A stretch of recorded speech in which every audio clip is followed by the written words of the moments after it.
सांवरे से दिल को लगा कर तो देखो, सांवरे से दिल को लगा कर तो देखो, दुनिया से मन को हटा कर तो देखो।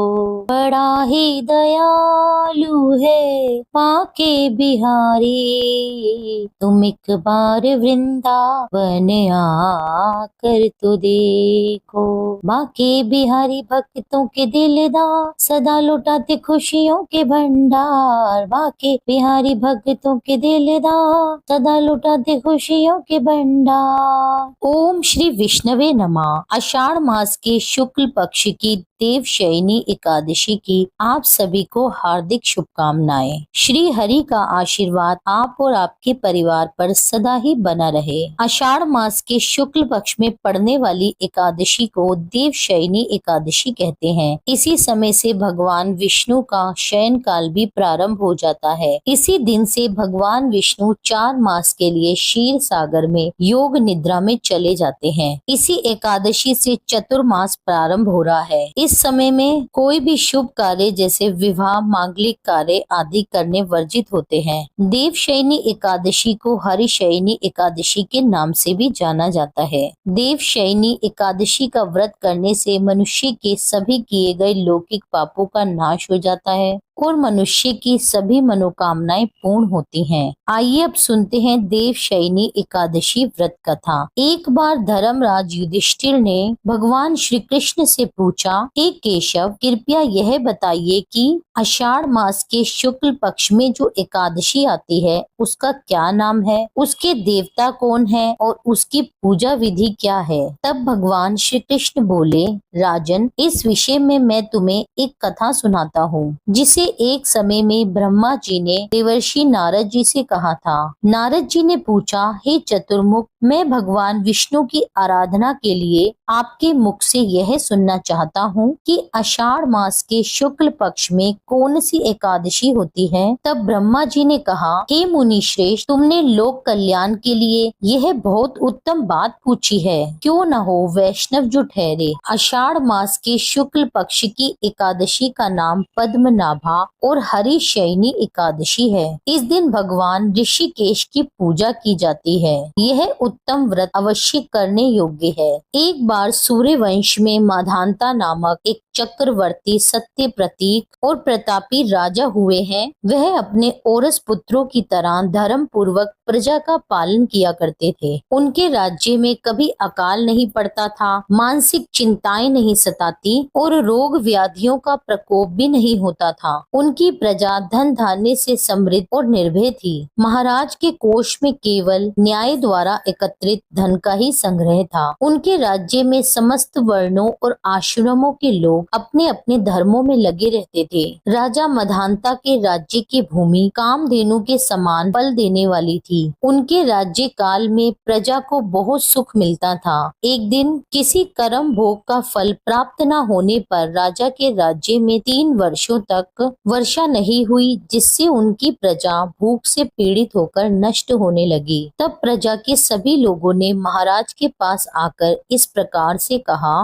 राजन, आपको प्रजा की बात सुननी चाहिए। पुराणों में मनीषी पुरुषों ने जल को नार कहा है। वह नार ही भगवान का अयन अर्थात निवास स्थान है, इसलिए वे नारायण कहलाते हैं। नारायण स्वरूप भगवान विष्णु सर्वत्र व्यापक रूप में विराजमान है। वे मेघ रूप होकर वर्षा करते हैं। वर्षा से अन्न उत्पन्न होता है और अन्न से प्रजा जीवन धारण करती है। और राजन, इस समय अन्न के बिना प्रजा का नाश हो रहा है, इसलिए आप कोई ऐसा उपाय कीजिए जिससे हमारे योगक्षेम का निर्वाह हो। राजा ने कहा, आप लोगों का कहना सत्य है, क्योंकि अन्न को ब्रह्म कहा गया है। अन्न से प्राणी उत्पन्न होते हैं और अन्न से ही जगत जीवन धारण करता है। लोक में बहुधा ऐसा सुना गया है और पुराणों में भी बहुत विस्तार के साथ ऐसा वर्णन है कि राजाओं के अत्याचार से प्रजा को पीड़ा होती है। किंतु जब मैं बहुत सोच विचार करता हूँ तो मुझे अपना किया हुआ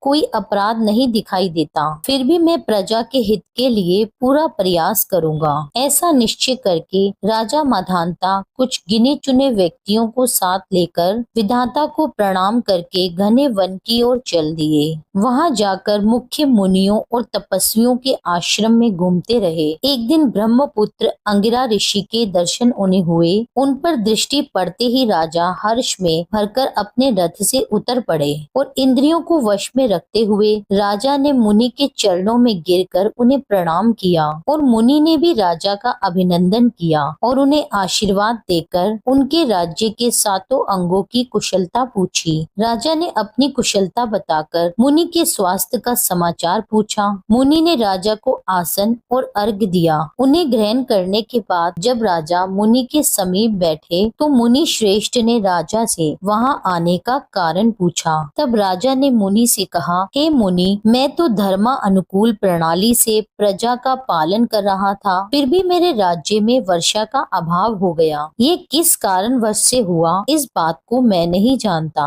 तब ऋषि बोले, राजन, सब युगों में उत्तम यह सतयुग है। इस युग में सभी लोग परमात्मा के चिंतन में लगे रहते हैं और इस समय धर्म अपने चारों चरणों से युक्त होता है। इस युग में केवल ब्राह्मण ही तपस्वी होते हैं, दूसरे लोग नहीं। किंतु महाराज, तुम्हारे राज्य में एक शूद्र तपस्या कर रहा है। इसी कारण से मेघ पानी नहीं बरसा रहे। तुम इसके प्रतिकार का यत्न करो, जिससे कि यह अनावृष्टि का दोष शांत हो जाए। तब राजा ने कहा, हे मुनिवर, एक तो वह तपस्या में लगा है और दूसरा वह निअपराध है। ऐसे में मैं उसका अनिष्ट नहीं करूँगा। आप इस दोष को शांत करने वाले किसी और धर्म का उपदेश कीजिए। तब ऋषि बोले, राजन, यदि ऐसी ही बात है तो तुम एकादशी का व्रत करो। आषाढ़ मास के शुक्ल पक्ष में जो देवशयनी एकादशी के नाम से विख्यात एकादशी होती है, उस व्रत के प्रभाव से निश्चय ही तुम्हारे राज्य में उत्तम वर्षा होगी।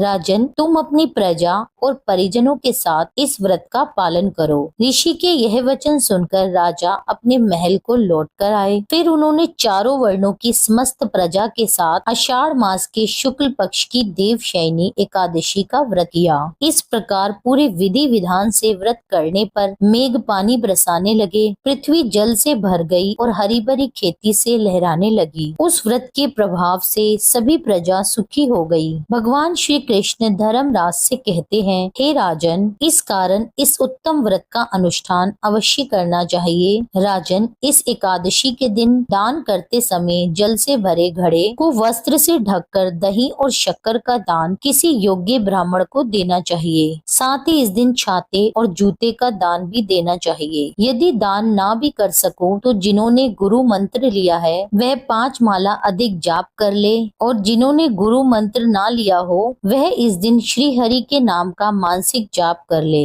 इस दिन भगवान विष्णु की सच्चे मन से प्रार्थना करते समय यह कहें, हे श्री हरि, आपको नमस्कार है। जल में शयन करने वाले हे नारायण भगवान, आपको बारंबार नमस्कार है। मेरी पाप राशि का नाश करके आप मुझे सब प्रकार से सुख प्रदान करें। आप पुण्य आत्मा जनों को भोग और मोक्ष प्रदान करने वाले तथा सुखदायक हैं। भगवान श्री कृष्ण कहते हैं, हे राजन, इस एकादशी के महात्म को पढ़ने और सुनने से मनुष्य सभी पापों से मुक्त हो जाता है। यहीं पर कथा संपूर्ण होती है। प्रेम से बोलिए विष्णु भगवान की जय। यह थी हमारे द्वारा सुनाई गई देवशयनी एकादशी व्रत कथा। उम्मीद करती हूँ यह कथा आपको पसंद आई होगी। वीडियो पसंद आई हो तो वीडियो को लाइक करके मेरे चैनल को सब्सक्राइब कर दीजिए। कमेंट में लिख दीजिए भगवान विष्णु की जय। हमारे चैनल पर आगे आने वाली वीडियो में एकादशी माता की कथा की वीडियो भी अपलोड होगी, जिसे आप अवश्य सुनिएगा। एकादशी वाले दिन एकादशी माता की व्रत कथा भी अवश्य सुननी चाहिए। मेरी वीडियो में अंत तक बने रहने के लिए आप सभी का बहुत बहुत धन्यवाद। मिलती हूँ आप एक अगली वीडियो में। जब तक के लिए जय श्री राधे।